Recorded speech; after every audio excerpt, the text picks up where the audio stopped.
My name is Emily. I am 23 years old.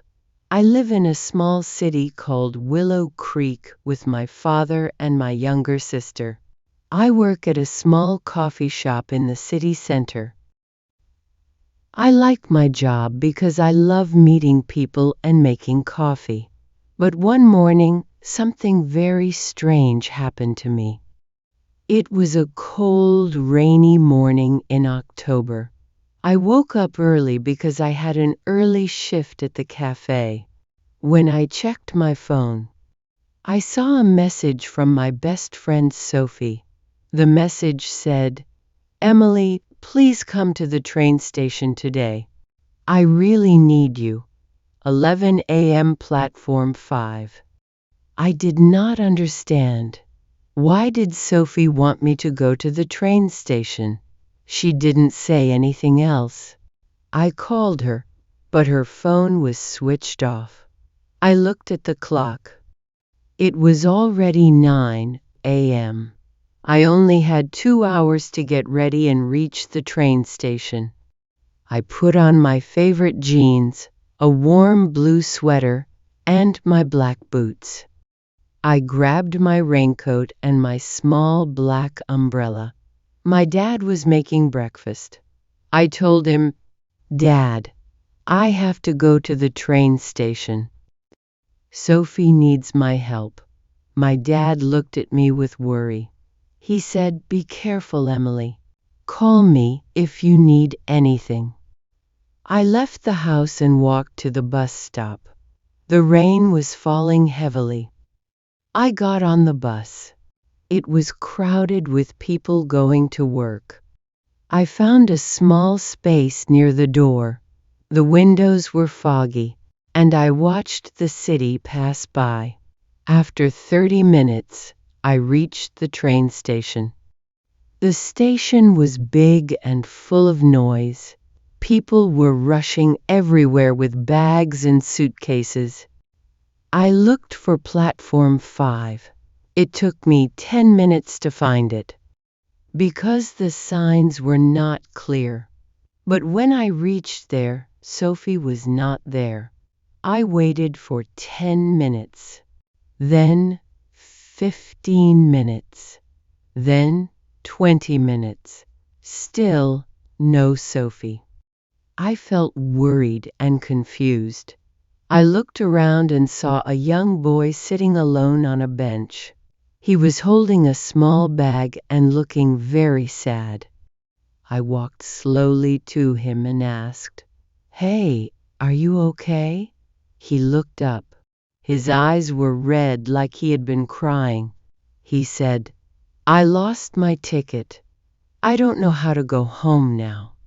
I sat down beside him. I said, "My name is Emily.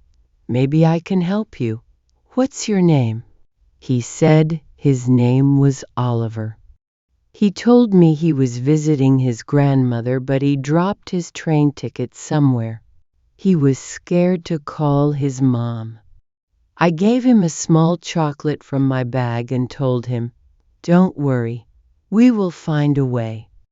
Just then, my phone rang. It was Sophie. I quickly answered, "Sophie, where are you?" Sophie sounded scared. She said, "Emily, where are you?" I said, "I'm at platform 5 waiting for you." Sophie said, "Oh no, I'm at platform 3. Please come quickly. I'm really scared." I looked at Oliver and said, "Wait here for a moment. I'll be right back." I ran through the station to platform 3. My shoes were wet and my hair was damp from the rain. When I reached platform 3, I saw Sophie sitting on the floor near a ticket machine. She looked so scared. "Sophie," I called. She looked up and ran to me. She hugged me tightly. "Emily, I didn't know who to call. I was so scared," she said. "What happened, Sophie?" I asked. She whispered, I think someone is following me. My eyes opened wide. Who? Why would someone follow you? Sophie said, I don't know. I saw a man on my bus. He kept looking at me. When I got down, he got down too. Now he's here somewhere. I looked around. People were walking everywhere.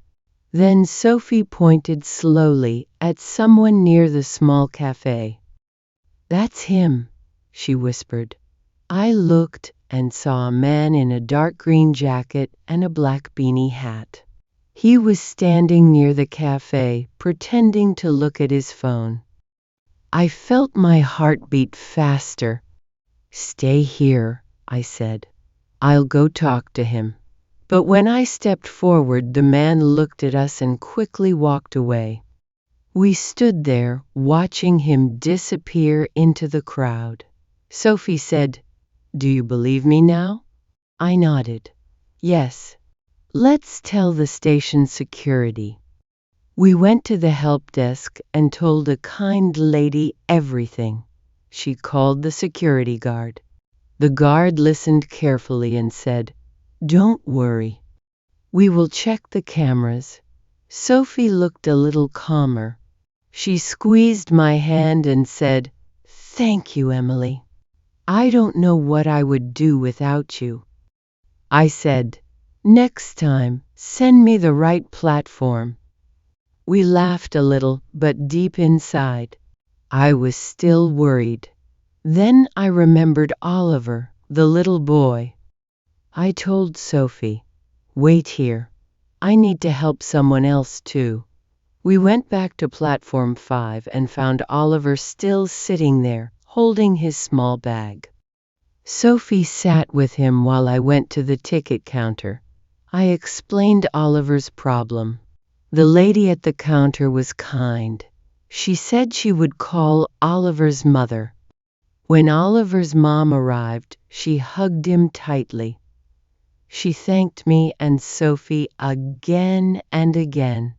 I felt warm inside. It felt good to help. When we left the station, it was still raining. Sophie and I shared my umbrella. We walked to a small cafe to rest and drink tea. We talked about what happened. Sophie told me she thought her old boyfriend might be behind this. He was angry when she left him. I told her, Don't worry, you are safe now. If he tries anything again, we will tell the police. Sophie smiled weakly. You're my best friend, Emily.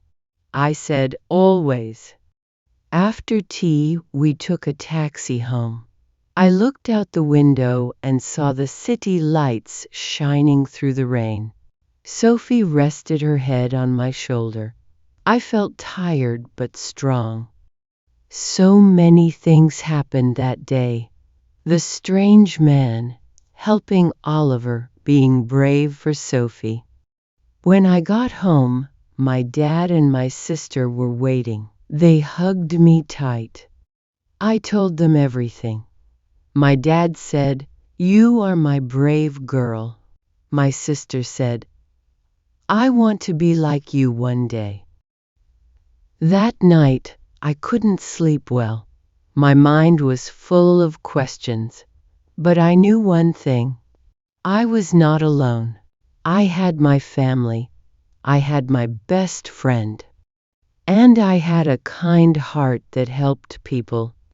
1 week later, I was making coffee at the shop when someone called my name. I turned and saw Oliver and his mother. They came to thank me again. They brought me a small box of homemade cookies. I felt so happy. That day, I understood something important. Sometimes scary things happen. But if we help each other, if we stay brave and kind, we can face anything together.